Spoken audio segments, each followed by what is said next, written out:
जय श्रीमन नारायण। अगली टिप्पणी जौन हम कहब उ रामानुजदास श्रीमान गट्टू वेणुगोपाल स्वामी द्वारा बताई गया है। अध्याय 15 पुरुषोत्तम प्राप्ति योग श्लोक 17। उत्तमः पुरुषस्त्वन्यः परमात्मेति उदाहृतः यो लोकत्रयम् आविश्य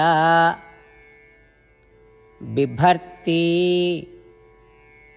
अव्यय ईश्वरः। ओम। गीताचार्य श्री कृष्ण परमात्मा अर्जुन सहित हम सभी का पुरुषोत्तम प्राप्ति योग के शिक्षा देता है। परमात्मा कहता है, अर्जुन, जीवित प्राणियों के दुई श्रेणियों के अलावा सभी वेदों में महामंडित सर्वोच्च व्यक्तित्व, सर्वोच्च स्व परमात्मा है। ये परमात्मा अपरिवर्तनीय हैं, कभी नष्ट नहीं होते और त्रिगुणात्मक जगत यानी नाशवान, अविनाशी और अचेतन सत्ताधारी जगत के वहन करे के लिए उसमें प्रवेश करते हैं। सभी प्राणियों के पोषण सर्वोच्च आत्मा परमात्मा द्वारा होते है। इस प्रकार श्री कृष्ण परमात्मा हम सभी का सर्वोच्च सत्ता परमात्मा के परिचय देता है। वह ये भी स्पष्ट करता है कि इस सर्वोच्च सत्ता सभी प्राणियों से भिन्न है, जिसमें हम सभी प्रकार के आत्माएं, यहाँ तक कि अचेतन प्रकृति भी शामिल है। इसके अलावा श्री कृष्ण परमात्मा स्वयं का सर्वोच्च स्व परमात्मा के रूप में प्रकट करने के लिए भूमिका बना होता है। इसलिए ये अनुभव करते हुए कि परमात्मा ही तीसरी वास्तविकता है, जो हमसे यानी सभी प्रकार की आत्माओं से और यहाँ तक कि जड़ प्रकृति से भी भिन्न है, और श्रीमन नारायण का प्राप्त करब अपने जीवन के लक्ष्य बनाते हुए केवल श्रीमन नारायण की शरण लेते हुए आओ हम श्री कृष्ण द्वारा कहे गए शब्दों का श्लोक के रूप में दोहरावे के प्रयत्न करिए। उत्तमः पुरुषस्त्वन्यः परमात्मेति उदाहृतः यो लोकत्रयमाविश्य बिभर्ति अव्यय ईश्वरः। श्रीमद् भगवद गीता का पूरा निचोड़ श्री कृष्ण परमात्मा अध्याय 18 के श्लोक 65 से 70 के 8 कर्मों में रख दे हैं। श्री कृष्ण कहन, ये 8 बात मानने वाले पे हमार स्नेह है, ये भक्तन की हम हर प्रकार से सुरक्षा करें। श्री कृष्ण परमात्मा द्वारा कही पूरी श्रीमद् भगवत सुने के बाद अर्जुन कहन, करिष्ये वचनम तव, माने कृष्ण हम तोहरे कहे अनुसार ही करब। यह कारण कृष्ण अर्जुन पे हर तरह की विजय और सफलता के अनुकंपा करें। चला हमो परमात्मा के वचन दी कि हम भी ये 8 कर्म करब। ये वचन से बढ़ के कोनो पूजा, तप या यज्ञ नहीं बा। हम ये 8 वचन कहब, आप सब जने एक अपने मने और बुद्धि में विचार करें। इस प्रकार श्री कृष्ण के निज वचन देत समय परमानंद से प्रकाशित श्री कृष्ण के मुखमंडल के अनुभूति भी करें।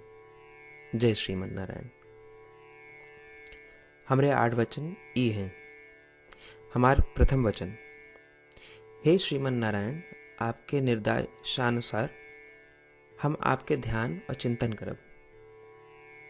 हमारा दूसर वचन, हे श्रीमन नारायण, आपके समझाए अनुसार हम सदा आपके भक्त रहब। हमारा तीसर वचन, हम अपन सारा कर्म आपके संतोष और सेवा के लिए ही करब। हमारा चौथा वचन, जैसा आप कहें हमका पूरा विश्वास है कि हम आपके हैं और हम सदा आपका करबद्ध नमस्कार व पूजन करब। हमारा पांचवा वचन, हे श्रीमन नारायण, अध्याय 18 श्लोक 66 में आपके कथन मामेकम शरणम व्रज अनुसार केवल आपकी शरणागत की बात कही बा। श्रीमन नारायण, हम केवल आप एक शरण में आए हैं।